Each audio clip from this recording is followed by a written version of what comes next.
Bismillahirrahmanirrahim. Mereka tahu Pancasila adalah ijtihad ulama, karya ulama. Nah, itu yang ingin saya garis bawahi, saudara.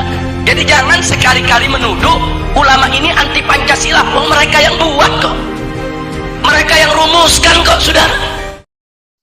Nah, saat itu Bung Karno pada tanggal 1 Juni tahun 1945 mengusulkan, saudara, supaya kalau Indonesia nanti merdeka punya dasar negara namanya Pancasila.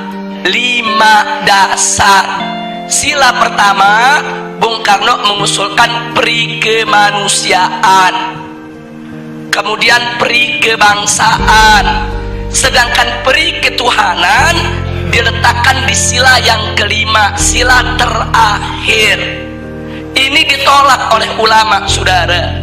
Kiai Haji Wahid Hasyim menolak, Kiai Haji Abdul Qahar Mudzakkir menolak, Kiai Haji Agus Salim menolak.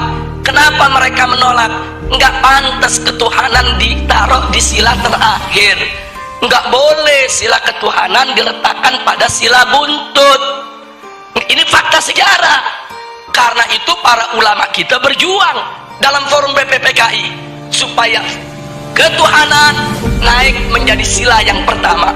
Ini setelah terjadi perdebatan sengit, pada tanggal 22 Juni 1945 disepakati oleh NU Muhammadiyah, Sarekat Islam, oleh Bung Karno, Bung Hatta, Bung Yamin, semua sepakat. Apa yang mereka sepakati, saudara? Bahwa Pancasila, satu, ketuhanan dengan kewajiban menjalankan syariat Islam bagi pemeluk-pemeluknya. 2, kemanusiaan yang adil dan beradab. 3, persatuan Indonesia. 4, kerakyatan yang dipimpin oleh hikmat kebijaksanaan dalam permusyawaratan perwakilan. 5, keadilan sosial bagi seluruh rakyat Indonesia. Ini sepakat, Bung Karno ikut tanda tangan, saudara.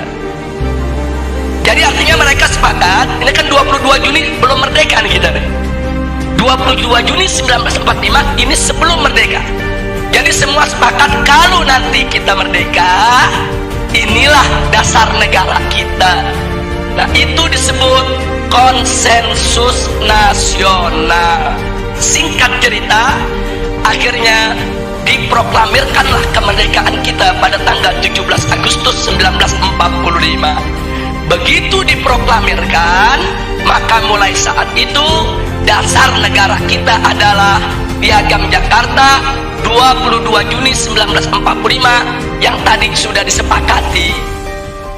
Tapi kemudian timbul protes dari pemerintah Jepang. Jepang nggak terima.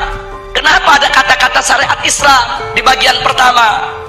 Alasan Jepang, orang-orang Kristen di Indonesia Timur protes.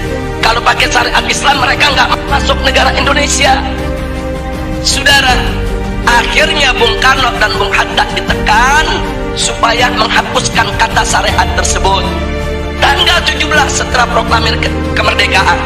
Nah, akhirnya Bung Karno dan Bung Hatta menggelar sidang PPKI pada tanggal 18 Agustus 1945.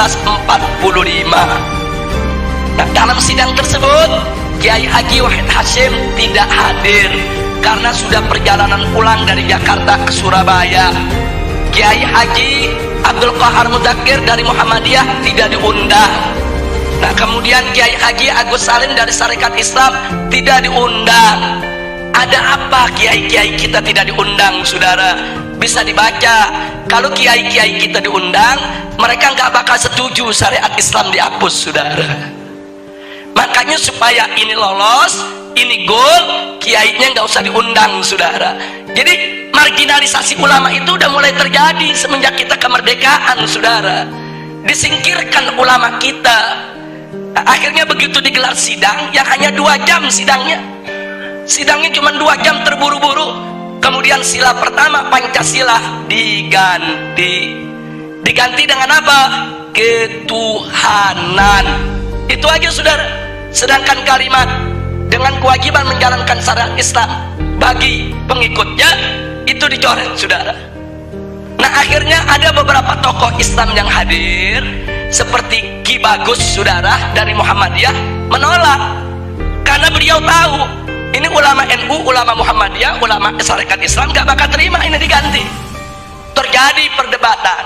Nah akhirnya dapat solusi. Apa solusinya? Ini perjuangan Ki Bagus ini dari Muhammadiyah saudara. Solusinya ya sudahlah, syariat dihapus nggak apa-apa, tapi tolong diganti dengan Yang Maha Esa. Dan Bung Karno setuju saudara. Jadilah sila pertama ketuhanan Yang Maha Esa. Nah kalau saya melihat sejarah ini, saya bersyukur kepada Allah. Loh kenapa? Wayam kuruna wayam kurullah wallahu khairul makirin. Mereka berbuat makar menghapus syariat, Allah balas makar mereka. Syariat hilang, tauhid yang datang saudara. Itu kan syariat diganti sama tauhid. Itu syariatnya dihapus, yang masuk apa? Tauhid. Kita nggak rugi saudara. Itu pertolongan Allah saudara.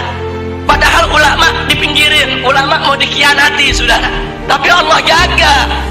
Nah oleh karenanya sampai hari ini ulama-ulama NU, ulama-ulama Muhammadiyah nggak pernah punya masalah dengan Pancasila saudara. Nggak ada ulama NU nolak Pancasila, ulama Muhammadiyah nolak Pancasila, para habaib nolak Pancasila, nggak ada. Loh kenapa para habaib, ulama, kiai dan ajangan tidak menolak Pancasila? Karena mereka tahu Pancasila adalah ijtihad ulama, karya ulama. Nah itu yang ingin saya garis bawahi saudara. Jadi jangan sekali-kali menuduh ulama ini anti Pancasila. Mereka yang buat kok, mereka yang rumuskan kok saudara.